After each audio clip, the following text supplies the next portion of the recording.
ओम नमः शिवाय। मैं हूं ज्योतिर्विद पंडित दीपक दुबे और उपस्थित हूं आपके साथ वर्ष का पहला सूर्य ग्रहण जो लगने वाला है 10 जून को, उसके बारे में जानकारी लेकर। कैसा रहेगा प्रभाव इस सूर्य ग्रहण का, करेंगे इसके ऊपर चर्चा। नए दर्शकों को बता दूं कि जो मेरा राशिफल होता है वह लग्न राशि पर आधारित होता है। इसके लिए चंद्र राशि, नामाक्षर, सूर्य राशि इत्यादि को आधार ना माने। दूसरा सामान्य आधार पर होता है। आपको चाहिए कि कोई विशेष परिस्थिति हो तो आप अपनी कुंडली का विश्लेषण कराएं, उसके बाद किसी निष्कर्ष पर पहुंचें।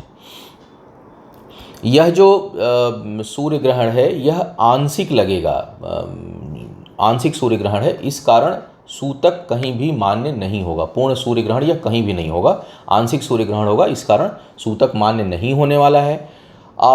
चंद्र ग्रहण के समय मैंने देखा कि या मैं हर बार ही ये चीज़ मेरे अनुभव में आता है कि मैं चाहे कितना भी बोलूं, लेकिन लोग जो है वो मानते नहीं हैं। मेरे एक जानने वाले हैं, वो दोपहर में उनसे बात हुई तो उन्होंने कहा कि भाई आज चंद्र ग्रहण था। मेरी मदर ने कहा था कि टीवी पर बता रहे थे कि बाहर आज मत निकलना, तो हम तो निकले ही नहीं, हम 3 बजे के बाद निकले हैं। अब इतनी माने इसको कैसे दूर किया जाए, ये दूर करना खैर संभव ही नहीं है हमारे लिए। तो हम तो सिर्फ आपको वो जानकारी देंगे जो लोग मुझे सुन रहे हैं। भाई पहली बात तो चंद्र ग्रहण में देखने का दोष ही नहीं होता। देखने की समस्या तो सूर्य ग्रहण के साथ होती है, क्योंकि वो नज़रों पर, आँखों पर असर डाल देता है। दूसरा यह है कि ग्रहण का समय थोड़ा सा प्राकृतिक हलचल का होता है। तो पहले के ऋषि मुनियों ने, पहले के लोगों ने, और अक्सर आगे पीछे या उस टाइम पे कुछ न कुछ प्राकृतिक आपदा आने की संभावना रहती है, लोगों का मन थोड़ा विचलित होता ही है। तो ये होता है कि भाई ग्रहण का टाइम है, थोड़ा शांति से अपने घर पर रहें। लेकिन चंद्र ग्रहण के दिन, वो भी भारत में दिखाई नहीं देने वाला है, उसके बावजूद कह रहे हैं कि भाई नहीं निकलना है घर से बाहर। अब इसको दूर नहीं किया जा सकता। मुझे लगता है ये दिन पर दिन और बढ़ेगा, ये समस्या और बढ़ेगी, क्योंकि बहुत जब किसी चीज़ की बहुत ज़्यादा अधिकता होती है तो उसमें अपभ्रंश भी बहुत कुछ होगा, उसमें भ्रांतियाँ भी बहुत होंगी, उसमें अच्छाई बुराई सबका सम्मिश्रण होने लगेगा। तो उसको दूर तो नहीं किया जा सकता, लेकिन जो कम से कम मेरे दर्शक हैं या जो मुझे मानते हैं, दर्शकों में भी जो लोग मुझे मानते हैं, उनके लिए मैं कहूँगा कि यह आंशिक सूर्य ग्रहण है, कहीं सूतक मान्य नहीं है। राशियों पर थोड़ा प्रभाव पड़ेगा। और हाँ, एक और बात बताने जा रहा हूँ जो शायद ही कोई कहीं चर्चा आपको मिली हो सुनने को। कोई भी सूर्य ग्रहण हो, चंद्रमा पीड़ित अवश्य हो जाता है उस दिन। क्यों? क्योंकि सूर्य ग्रहण के दिन, सूर्य ग्रहण जब लगेगा अमावस्या को लगेगा। अमावस्या को चंद्रमा सबसे कमजोर स्थिति में होता है। दूसरा, जब भी लगेगा वो राहु या केतु के साथ लगेगा। तो सूर्य ग्रहण के साथ साथ जब चंद्र ग्रहण लगता है तो सूर्य कई बार उतना प्रभावित नहीं होता, लेकिन सूर्य ग्रहण जब लगेगा तो चंद्रमा अवश्य प्रभावित होगा। इसीलिए अगर सूर्य किसी का ग्रहण योग में कोई पैदा हुआ हो और सूर्य बहुत बुरी तरह से प्रभावित हो, तो ये मान के चलिए कि उसका आत्मबल बहुत कमज़ोर होगा, उसका इम्यून सिस्टम भी बहुत कमज़ोर होगा, उसकी रोग प्रतिरोधक क्षमता भी कमज़ोर होगी, क्योंकि चंद्रमा पीड़ित रहेगा ही रहेगा। अब इस बार का जो सूर्य ग्रहण है, ये इसमें भी एक चीज़ आपको बताऊं, इसमें सूर्य बहुत अधिक प्रभावित ही नहीं हो रहा। आंशिक एक तो लग रहा है, मैं देख रहा हूँ, और ऊपर से डिग्री का गैप काफ़ी अधिक है, एकदम विपरीत दिशा में है। मतलब राहु एक तरह से देखा है तो सूर्य पार कर चुका है, राहु का फेस उधर है नहीं। तो ग्रहण तो लग रहा है, कहेंगे इसको सूर्य ग्रहण ही कहेंगे, लेकिन ज्योतिषीय दृष्टिकोण से अगर मैं बात करूँ और राशियों की बात करूँ तो इसमें सूर्य पीड़ित नहीं हो रहा है, बल्कि इसमें चंद्रमा बहुत ज़्यादा पीड़ित हो रहा है। तो जो लोग चंद्र राशि से प्रभावित हैं, लग रहा है सूर्य ग्रहण, बात कहेंगे सूर्य ग्रहण की, लेकिन जो सबसे अधिक प्रभावित होने वाला ग्रह है इस दौरान वो चंद्रमा हो रहा है, और बल्कि चंद्रमा 9 तारीख से ही प्रभावित हो जाएगा। तो आप लोग, जो लोग भी चंद्रमा से अधिक प्रभावित हैं, उन लोगों को ध्यान रखना होगा कि 9 तारीख से ही 9 और 10 2 दिन थोड़ा मन को शांत रखें, या अति आवश्यक ना हो तो यात्राओं से बचें, वो भी जलीय यात्राओं से तो अवश्य बचें। तो और ध्यान रखें, किसी प्रकार का व्यसन ना करें, मतलब माइंड अच्छा रहे, विचार शुभ आएँ, क्योंकि जब चंद्रमा पीड़ित होता है, अक्सर जो लोग नशा करते हैं बहुत अधिक, उनका चंद्रमा बहुत पीड़ित होता है। और राहु केतु के जब इन्फ्लुएंस में आएगा, शनि के इन्फ्लुएंस में आएगा चंद्रमा, तो इसका प्रभाव और बढ़ जाता है। तो आप इस दौरान, जो लोग भी चंद्रमा से प्रभावित लोग हैं या कोई भी बुरा कार्य करने की इच्छा हो, तो भाई उस पर थोड़ा सा कंट्रोल रखिएगा, क्योंकि काम, उसका प्रभाव तो बुरा ही पड़ने वाला है। दूसरा, मन को ऐसी चीज़ें करिए जो, इसीलिए पहले के लोग पूजा पाठ की बात करिए भाई कि आप भगवान के शरण में रहेंगे, ध्यान करेंगे, अच्छा काम करेंगे, कहीं जाएंगे नहीं तो वाद विवाद नहीं होगा, किसी से टकराएंगे नहीं, कुछ किसी गलत काम में नहीं लगेंगे, किसी व्यसन में नहीं लगेंगे। इसके पीछे जब कोई बड़ा व्यक्ति, कोई बहुत विद्वान व्यक्ति कोई एक बात कहता है तो कई बार उसके पीछे बहुत से रहस्य छुपे होते हैं, उन चीज़ों को समझना होता है। तो इस बार चंद्रमा बहुत अधिक पीड़ित होगा। और कारण क्या है कि वृषभ राशि में यह लग रहा है ग्रहण। वृषभ राशि में जो है वहाँ राहु भी होंगे, सूर्य होंगे, चंद्रमा होंगे और बुध होंगे। अब चंद्रमा जो है वो बुध और राहु से प्रभावित रहता है, बहुत अधिक उसको इन्फ्लुएंस आता है।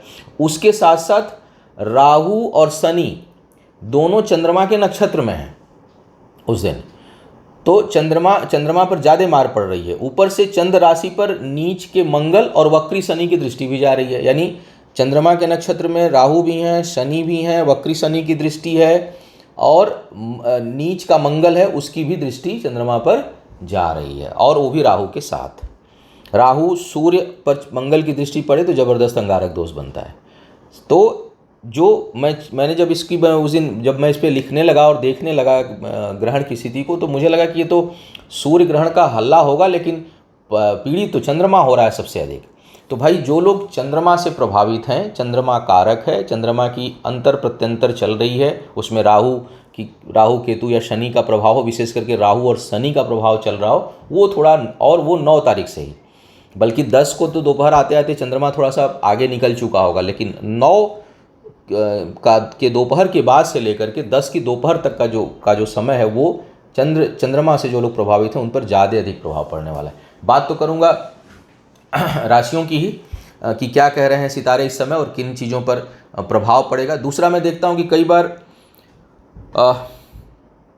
एक ग्रहण लगेगा, सारे क्षेत्र की बात राशिफल में, एक राशि वाले के लिए विवाह में ये ना करें, मैरिज में ये करें ना, कि शादी में ये करें, पैसा यहाँ से बचाएं, यहाँ पर ये करें, नहीं होता ऐसे। आपकी कुंडली में जिस भाव पर है ग्रहण या जो ग्रह प्रभावित हो रहा है वह जिस भाव का कारक है, जिस भाव का स्वामी है आपकी कुंडली में, उन जगहों से संबंधित कुछ प्रभाव, और वो भी तब जब अंतरदशा प्रत्यंतर दशा, दशा अंतरदशा प्रत्यंतर दशा वगैरह का कॉम्बिनेशन बन रहा हो, तब बहुत अधिक प्रभाव पड़ता है, अन्यथा प्रभाव नहीं पड़ता। इसीलिए बहुत से लोग बोलते हैं ग्रहण है, हमको तो कुछ हुआ ही नहीं होगा। भाई सही बात है, वो कब प्रभाव डालेगा अधिक, जब आपकी कुंडली में उन ग्रहों का ही प्रभाव हो। इस समय वही ग्रह जो पीड़ित हैं या जो प्रभावित हो रहे हैं, उन्हीं का प्रभाव आपके जीवन पर भी वर्तमान में चल रहा, वही गवर्निंग प्लैनेट उस टाइम पर हो और उस भाव में हो।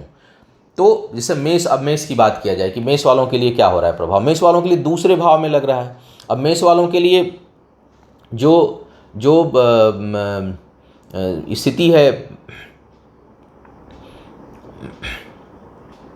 जो इनकी स्थिति बन रही है ग्रहण की, वो दूसरे भाव में बन रही है। तो दूसरे भाव में ग्रहण की स्थिति होगी, चंद्रमा सूर्य पीड़ित हैं, तो सुख को लेकर के थोड़ा लालायित रहेंगे, सुख के मामले में थोड़ा परेशान रहेंगे, और आर्थिक फैसले आपको सोच समझ कर लेने होंगे। वहाँ पर व्यग्रता नहीं दिखानी होगी, वहाँ पर धन हानि हो सकती है, तो आर्थिक फैसले सोच समझ कर लें, तभी जो है वो राहत थोड़ी मिलेगी। माता के सेहत का भी आपको ध्यान रखना होगा, अन्यथा कुछ न कुछ परेशानी जो है वो आपको झेलनी पड़ सकती है अपने पारिवारिक जीवन में, विशेष करके माता को लेकर के। दूसरा वृषभ वालों के लिए देखा जाए, वृषभ वालों के लिए लग्न पर लग रहा है। लग्न पर लगने के कारण एक तो आत्मबल में कमजोरी आप महसूस करेंगे, आपका विल पावर जो है वो थोड़ा डिस्टर्ब होगा, अब कुछ न कुछ वहाँ पर परेशानी होगी। एक मिस्टेक मेरे से हुई है, उसको मैं सुधार देना चाह रहा हूँ कि जो चंद्रमा पर दृष्टि मंगल और शनि की नहीं होगी, बल्कि मंगल और शनि कर्क राशि को प्रभावित कर रहे हैं, क्योंकि कर्क राशि में नीच के मंगल बैठे हुए हैं और उस पर शनि की दृष्टि जा रही है। वहाँ पर मेरे से निकल गया कि चंद्रमा पर जो है वो मंगल और शनि की दृष्टि है, तो वक्री शनि की दृष्टि कर्क राशि पर जा रही है और कर्क राशि में मंगल बैठे हुए हैं, तो इस कारण जो है वो चंद्रमा हर दृष्टिकोण से पीड़ित रहेगा। वृषभ वालों की मैं बात कर रहा था। वृषभ वालों के लिए आत्मबल से संबंधित समस्या, सेहत में समस्या और करीबी लोगों के साथ विवाद या उनके साथ जो है मनमुटाव या वहाँ से कोई दुखद समाचार प्राप्त होने की संभावना जो है वो बन सकती है वृषभ वालों के लिए। अब बात किया जाए मिथुन वालों के लिए। मिथुन वालों के लिए उतना नकारात्मक नहीं होगा, फिर भी अनावश्यक की यात्राएं संभावित हैं, बिना वजह की यात्राएं आपके लिए संभावित हैं। सेहत का ध्यान आपको भी थोड़ा रखना होगा, सेहत जो है वो प्रभावित हो सकती है। बचत नहीं होगी, बल्कि बिना वजह का धन, अनावश्यक धन, बिना योजना का जो है धन वो खर्च आपका हो सकता है। कर्क वालों की बात, कर्क राशि बहुत प्रभावित होने वाली है। कर्क वाले सेहत का बहुत ध्यान रखें। इनकम से संबंधित, आय से संबंधित, जीवन में कोई बड़ा परिवर्तन लाना हो, ऐसा कोई भी डिसीजन इस दौरान नहीं लेना है। कम से कम 9 और 10 2 दिन तो बचा ही दिए। वैसे तो कहते हैं ग्रहण का प्रभाव मान्यता है 15 दिन तक चंद्रमा प्रभावित रहता है और सूर्य जो है वो 30 दिन रहता है, लेकिन फिलहाल कम से कम 9 और 10 2 दिन जो है आप कोई भी बड़ा फैसला ना लें, विशेष करके फाइनेंस से संबंधित। बहुत आवश्यक ना हो तो यात्राओं को टालें और मन को संतुलित रखें, मन को बहुत कंट्रोल रखें, अच्छा काम करें, अच्छी सोच रखें, भावनाओं पर नियंत्रण रखें और किसी भी प्रकार के बहकावे में, किसी भी प्रकार के जो है छलावे में आने से बचें इस दौरान। सिंह वालों की बात किया जाए, सिंह वालों के लिए थोड़ा ये फायदेमंद होगा। सिंह वालों के लिए यह कुछ कई मामलों में फायदेमंद दिखाई दे रहा है। कार्य क्षेत्र पर प्रभाव और बढ़ेगा, सुदूर से भी लाभ होगा और स्थान परिवर्तन से भी इस समय लाभ का योग बन रहा है। तो आपके लिए यह उतना नकारात्मक नहीं है, हालांकि क्योंकि सूर्य बहुत पीड़ित इसमें होंगे नहीं, चंद्रमा पीड़ित हो रहे हैं, वो दूसरे जगह के हैं, तो कुछ अचानक बड़े लाभ की भी संभावना आपको बन सकती है और कुछ नए वेंचर्स भी आपको प्राप्त हो सकते हैं। तो सिंह वालों के लिए अगर मैं देखूं तो यह कार्य व्यापार में उन्नति का योग उत्पन्न कर रहा है, यात्राओं से लाभ का योग उत्पन्न कर रहा है और आत्मबल उतना आपका कमज़ोर नहीं होगा, बल्कि विचार जो है वो थोड़े उत्तेजक हो सकते हैं, विचार जो है थोड़े वो प्रभावशाली हो सकते हैं, एग्रेसिव जो है वो आप थोड़े से हो सकते हैं। उस पर ज़रूर आप थोड़ा नियंत्रण रखें, लेकिन और कोई समस्या सिंह वालों के लिए नहीं है, बल्कि आपके लिए फ़ायदेमंद होगा। कन्या वालों की अगर मैं बात करूं तो आपके लिए आय में बाधा उत्पन्न होगी, इनकम के लिए यह ठीक नहीं है और भाग्य स्थान पर ग्रहण योग यह बनेगा। इस कारण आपको भाग्य से संबंधित कुछ न कुछ समस्या उत्पन्न होगी। आपका बढ़ता हुआ काम, चलता हुआ काम या कोई बहुत तेज़ी से जो जिस काम की आप उम्मीद लगाए होंगे उसमें अचानक रुकावट का योग बनेगा। इसके साथ साथ थोड़ा सेहत का भी ध्यान आप अपने रखें। करीबी लोगों से हानि और करीबी लोगों से धोखा मिलने का योग भी इस दौरान आपके लिए बनेगा। तुला वालों की बात करें, तुला वालों के लिए स्वास्थ्य को लेकर के बेहद नकारात्मक होगा। ये पिता के सेहत का ध्यान रखें और पिता के साथ वैचारिक मतभेद, पैतृक संपत्ति की हानि का योग, अगर किसी का वाद विवाद और इसी दौरान कोई फैसला आने वाला है तो उसमें हानि का योग, और आपके खुद के सेहत के लिए भी यह समय थोड़ा संवेदनशील रहेगा, तो सावधान आपको रहने की आवश्यकता है। वृश्चिक वालों की बात किया जाए, वृश्चिक वालों के लिए अगर देखा जाए तो यह जो योग बन रहा है ये आपके सप्तम भाव में बन रहा है और सप्तम भाव में बनने के कारण यहाँ पर कार्य व्यापार में उतनी परेशानी आपको नहीं आएगी, लेकिन जीवन साथी से संबंधित समस्या और भाग्य पक्ष, तो नया काम मत प्रारंभ करिए। कुछ समय के लिए 2-4 दिन के लिए ठहर जाइएगा। कोई नए पेपर पे साइन करना, कोई एग्रीमेंट करना, उन सब चीज़ों से आपको थोड़ा सा बचना है, क्योंकि भाग्येश बहुत पीड़ित रहेगा। दूसरा, भाग्य भरोसे कोई काम मत करिए। 2-4-5 दिन कम से कम कोई बड़ा रिस्क वाला काम मत करिए, उससे आप बचे रहिए और अपने जीवन साथी का बहुत ध्यान रखिए, वहाँ पर कुछ न कुछ समस्या उत्पन्न हो सकती है। धनु वालों के लिए बात की जाए, धनु वालों के लिए यह समय कई मामलों में ठीक रहेगा। सेहत में कोई लंबी प्रॉब्लम चल रही है वो अब दूर होगी, उसके दूर होने की संभावना बनेगी। भाग्य पक्ष जरूर बहुत कमज़ोर नहीं है तो बहुत अच्छी भी नहीं है, मध्यम रोल अदा करेगी। हाँ, इस दौरान कर्ज इत्यादि से आप मुक्त हो सकते हैं, धन किसी के मदद में आप दे सकते हैं और कर्ज इत्यादि से मुक्त हो सकते हैं। कहीं वाद विवाद चल रहा है, कोई शत्रुता आपसे किया हुआ है, कोई शत्रु है, तो उसका नाश होगा इस समय। तो उस दृष्टिकोण से अगर देखा जाए तो धनु वालों के लिए इस ग्रहण का प्रभाव ठीक है।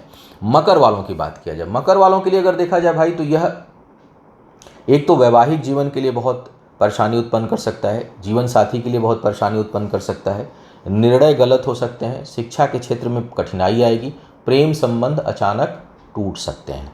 तो थोड़ा सा अब कारण जैसे मैंने शुरू में बताया कि भाई उद्वेलित नहीं होना है, शांत रहना है, कोई बहुत बड़ा फैसला इस दौरान नहीं लेना है। तो राशिफल का जो प्रभाव है वो मैं बता रहा हूँ कि इस तरह की चीज़ें हो सकती हैं, लेकिन आप इसको अपने कार्यशैली से, अपने विचार से, अपनी सोच से उसको आप नियंत्रित कर सकते हैं। शिक्षा में बाधा का योग इस दौरान बनेगा, मन बहुत अशांत रहेगा, मन को संभालने की आवश्यकता पड़ेगी आपको। कुंभ वालों की बात कीजिए, कुंभ वालों के लिए पारिवारिक जीवन में कठिनाई जो है वो होती हुई दिखाई दे रही है और धन इस दौरान किसी को देना वह लगभग उसको डुबा देने के बराबर होगा। तो आर्थिक मदद भले कर दीजिए, मैं कई बार, क्योंकि आदमी परेशानी में ही पैसा मांगता है, तो मदद कर सकते हो तो आप करिए, लेकिन कर्ज स्वरूप किसी को मत दीजिए, अन्यथा यह पैसा हानि मिलने की उम्मीद उसकी कम होगी, वह डूब सकता है। सेहत के लिए भी आज बहुत अच्छा समय नहीं है। बहुत से लोग, कुंभ वालों के लिए सेहत में कुछ बड़ी समस्या उत्पन्न हो सकती है, तो बहुत सावधानी रखिए। और पारिवारिक जीवन में भी थोड़ा उथल पुथल और मन अशांत रहेगा, घर के अंदर मन नहीं लगेगा। परिवार के सदस्यों से तेज वाद विवाद होने की संभावना इस दौरान बनेगी।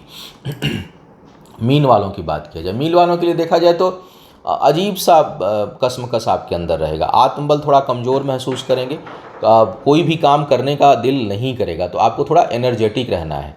सेहत का ध्यान रखिए। भाई बहनों में से किसी के स्वास्थ्य से संबंधित समस्या आपको उत्पन्न हो सकती है। करीबी लोगों से उतना सहयोग नहीं मिलेगा जितना आप उम्मीद किए बैठे होंगे, तो हो सकता है उस कारण भी करीबी लोग आपके निराशा का कारण बन सकते हैं। और शिक्षा में थोड़ी कठिनाई और संतान को भी थोड़ी बहुत कष्ट होने की संभावना यह ग्रहण आपके लिए उत्पन्न कर सकता है। तो यह था सूर्य ग्रहण का होने वाला संभावित प्रभाव। आपका आने वाला समय शुभ हो, आयु आरोग्य और ऐश्वर्य की वृद्धि हो। इन्हीं शुभकामनाओं के साथ आपसे विदा लूँगा। पुनः मुलाकात होगी किसी नए विषय पर। तब तक के लिए मुझे आज्ञा दें। ओम नमः शिवाय।